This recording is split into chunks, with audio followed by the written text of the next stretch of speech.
এই জন্যই বলে সিপি স্যার কেন নাই কেন। চলো চলো চলো সিপি স্যার শুনেন। আরে সিপি স্যার আরে শ্রেয়া দয়া তুমি এখানে কি করতেছো? আপনি কোথায় গেছেন? আপনি কোথায় গেছিলেন? আপনার ইম্পর্টেন্ট কাজ ছিল? ইম্পর্টেন্ট কাজে গেছিলাম, ওয়াশরুম হয়ে আসছি। স্যার আপনি আপনার হাত এরকম কাঁপান কেন? আরে এটা তো আমার পুরানো অভ্যাস, সিআইডি দেখো না কোনোদিন? হ্যালো কি এত বড় একটা দুর্ঘটনা? আমি এখনই আসতেছি। দয়া শ্রেয়া ওখানে কারোর খুন হয়ে গেছে, আমাদের গিয়ে ওখানে ইনভেস্টিগেশন করতে হবে। আরে চলো চলো নালে সব কেউ হাত দিয়ে দিবে লাশটাকে। চলো চলো চলো। আরে দয়া শ্রেয়া আমার জন্য দাঁড়াও।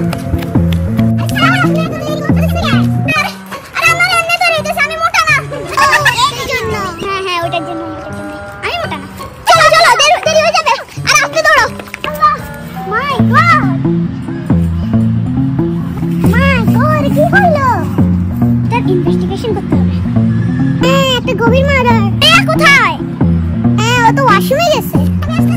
আসতেছে বাসা দেখো খুনিটা আছে কিনা। ও হয়তো এখান দিয়ে আছে, লাস্টের খুনি আমাদের বের করতেই হবে। ওই দেখো খুনি বাবা আমি কেন জানি দেখতে পেলাম সিআইডির গুলো অনেক ভয়ানক, আমাকে ধরে ফেলবে। আরে স্যার খুনিটা তো পালিয়েছে। আরে না পালায় নাই, আশেপাশে আছে, খোঁজো ওকে। ওই তো খুনি। পালিয়ে কোথায় যাবেন আপনি? ভালো কাজ করছো তোমরা।